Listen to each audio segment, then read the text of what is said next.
ہم تو بہت کمزور اور بے بس لوگ ہیں، ہم بہت بے بس لوگ ہیں جو اہل حق ہیں، جو اس ملک کے لیے سوچتے ہیں، جو اس ملک کے ساتھ کھڑے ہیں، اس کے نظریے کے ساتھ کھڑے ہیں، بالکل سادہ انداز میں اور بالکل بے اسباب، بغیر وسائل کے، اور اس طرح وہ بس ملک کو اپنا سمجھتے ہیں اور اپنے آپ کو ملک کے حوالے کیے ہوئے ہیں۔ ایسے بہت سارے کروڑوں لوگ ہیں، تو ان بیچاروں کی آوازیں جو ہیں وہ وہیں تک دبائی جاتی ہیں، ان کے موقف کو نہیں سنا جاتا، ان کے لوگوں کو اٹھا کے جیلوں میں ڈالا جاتا ہے، ان پہ کیس بنا دیے جاتے ہیں، یہ سب کچھ ہوتا ہے، اور انہیں جیتے جی ختم کرنے کے پروگرام بنتے ہیں، ان کے اوپر باقاعدہ جو ہے وہ فزیکلی جو ہے حملے کیے جاتے ہیں، اور اس طریقے سے آج ہم دیکھتے ہیں کہ جو اصل یہاں پاکستان کی بنیاد ہیں وہ یہاں بے بس و مجبور و لاچار ہیں، اور جن کو سہارا ہے ماورائے سرحد دوسرے ملکوں کا، تو وہ یہاں پہ جو چاہیں فرقہ بنائیں، وہ جو چاہیں رنگ اپنائیں، وہ جس سے چاہیں لڑیں، ان کے لیے ان کو روکنے کے حوالے سے ہمارے پاس کوئی طاقت نہیں ہے، ہم وہاں ریاست بے بس ہو جاتی ہے۔ یہ ایک نظارہ ہم دیکھیں، اور اسی طرح جو یہودیوں کی اور امریکہ کی گود میں بیٹھ کر یہاں منہ کھولتا ہے، اس کی بات سنیں آپ، تو وہ اگر 18 سال کا نوجوان یا کوئی خاتون ہے تو وہ آپ کی ریاست کو، آپ کے نظریے کو، آپ کی پاک فوج کو، آپ کے تمام اداروں کو جو چاہے گالی دے، اس کے لیے کوئی قانون نہیں، کوئی عدلیہ نہیں، کوئی فیصلے نہیں، وہ کھلا پھر رہا ہے۔ کیوں؟ کیونکہ وہ امریکہ اور یہودی کی گود میں بیٹھا ہے، اس کو کوئی کچھ پوچھنے والا نہیں، وہ جو چاہے بولے۔ یہ ہے نہیں یہ بات، سوشل میڈیا پہ وہ کھلے عام اپنا کام کر رہے ہیں، ان کو ہاتھ نہیں لگا سکتے آپ۔ یہ ہم کیا کر رہے ہیں؟ ہم اپنے ملک کے ساتھ کھڑے ہوئے لوگ، وفادار، جن کے آباء و اجداد نے قربانیاں دی، اور آج جو اس ملک میں جیتے اور اسی کے لیے مرتے ہیں، ان کو ہم نے لاوارث کر رکھا ہے، ان کو ہم نے بالکل بے یار و مددگار کر کے چھوڑ دی۔ اور اللہ کی قسم، اس کی عزت و جلال کی قسم، کل اس ملک پہ اگر خدا نخواستہ کوئی آنچ آئے گی تو یہی مجبور لاچار طبقہ گھروں سے نکل کے سب سے زیادہ قربانیاں دے گا، یہی طبقہ، کیونکہ دوسرے جو ہیں جن کے مفادات باہر ہیں، وہ تو کبھی اس بارڈر سے نکل جائیں گے، کبھی اس بارڈر سے نکل جائیں گے، وہ تو اس وقت بولیں گے جب ان کے ماورائے بارڈر، ماورائے سرحد، ان کے مفادات کے مراکز پہ کوئی حرف آئے گا تو اس کے لیے بولیں گے، اس کے لیے نکلیں گے۔ لیکن یہ جو طبقہ ہے پاکستانی، جو اصل پاکستانی ہے، یہ تو صرف ایک ہی ملک رکھتا ہے، ایک ہی وطن ہے اس کا، ایک ہی نظریہ ہے۔ اس کی حفاظت اگر نہیں کریں گے، ہماری ریاست اگر ان کو نہیں پالے گی اور ان کو نہیں بچائے گی تو وہ ملک کیسے بچے گا؟ اس لیے ضرورت اس بات کی ہے کہ ان غریبوں کو اوپر لایا جائے، ان کی آواز سنی جائے، اور ان کا پیغام پورے پاکستان کے کونے کونے میں پہنچے، تاکہ یہ ایک قوم بن سکے۔ یہ قوم ایک قوم نہیں بن سکی،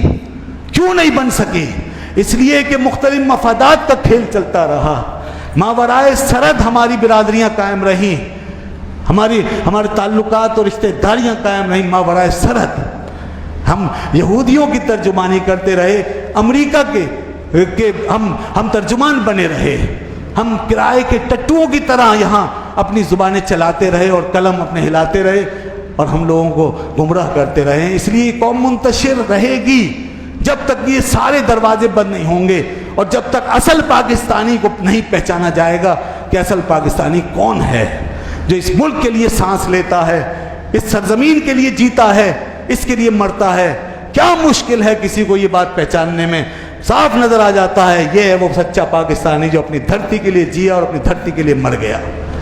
نہ اس کے منہ سے کبھی کوئی ایسی بات سنی، نہ اس کی سانسوں میں کبھی کوئی بدبو کی فضا پیدا ہوئی، نہ ہم نے کبھی کوئی اس کے اندر سے بے وفائی کی کوئی ہوا دیکھی، نہ ایسی کوئی چیز پائی جس سے غداری کی بو آتی ہو۔ یہ ہیں وہ لوگ، یہ یہاں سے لے کر عوام سے لے کر اوپر تک ہر طبقے میں ایسے لوگ ملیں گے، کہیں شرح کم کہیں زیادہ، عوام میں بہت لوگ ایسے موجود ہیں، اور اوپر بھی ایسے وفاداران موجود ہیں، ایسے مجاہدین موجود ہیں، ہماری افواج میں وہ لوگ موجود ہیں جو اس ملک اور اس سرزمین کے لیے بے درک قربانیاں دے رہے ہیں۔ یہ ہیں سچے وفادار سپاہی، یہ ہیں سچے وفادار پاکستانی جو ہر شعبے میں، ہر طبقے میں یہاں موجود ہیں۔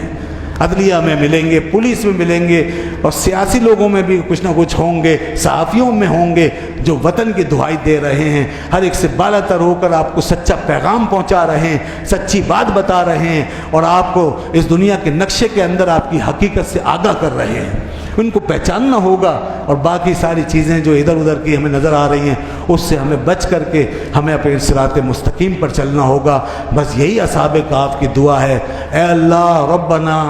آتنا من لدنک رحمہ، اب تو ہمیں رحمت عطا فرما، وہیئ لنا من امرنا رشدا، اور یہ جو ہمارا معاملہ ہے اس میں ہمیں تو سیدھے راستے پر چلا۔ تو سیدھے راستے پر چلنے کے لیے آپ کو بھی کچھ فیصلے کرنے پڑیں گے۔ اللہ تعالی ہمیں سچے پاکستانی بننے اور پاکستانیوں کے ساتھ کھڑا ہونے کی توفیق عطا فرمائے۔ اس ملک کی مضبوطی کا راز یہی ہے۔ یہ باقی ساری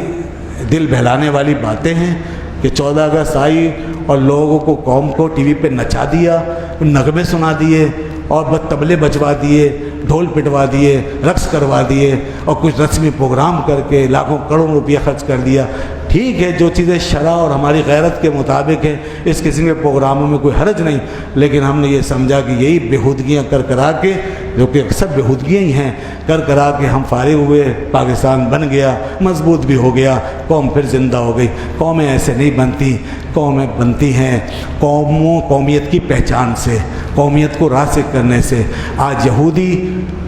یہودی اس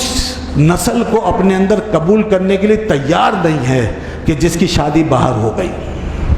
اور جو غیر یہودی کے بطن سے پیدا ہوا بچہ وہ یہودی نہیں بن سکتا۔ یہ ایک نسلی نظریے کو پروان چڑھانے کا طریقہ، نسلیت کو پروان اس طرح چڑھا رہے ہیں وہ کہ اس کے لیے وہ اتنے خطرناک و خوفناک فیصلے کر رہے ہوتے ہیں۔ یہ دنیا کی ترقی یافتہ قوموں کا یہ چیزیں ہم نہیں دیکھتے۔ ہم یہ نہیں کہتے کہ ہم نسل پرستی کریں، ہم کم از کم اپنے نظریے سے وفاداری کریں، اور اس کی بنیاد پر ہم اپنے اور پرائے کا فرق کریں، اور اس بنیاد پر قومیت کا جو ہمارا یہ نظریہ ہے اس کو مضبوط کریں۔